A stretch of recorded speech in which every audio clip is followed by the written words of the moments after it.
Halo guys, di sini saya mempunyai dua buah korek api atau korek gas. Namun ini tidak bisa digunakan karena kedua-duanya mati atau tidak menyala. Ini ada percikan api, itu artinya batunya masih ada. Namun ini tidak menyala karena bensinnya habis atau kosong. Sedangkan yang satunya lagi di sini untuk baterainya. Untuk batunya ya, untuk batunya di sini tidak ada.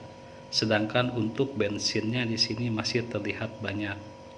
Namun ini tidak menyala.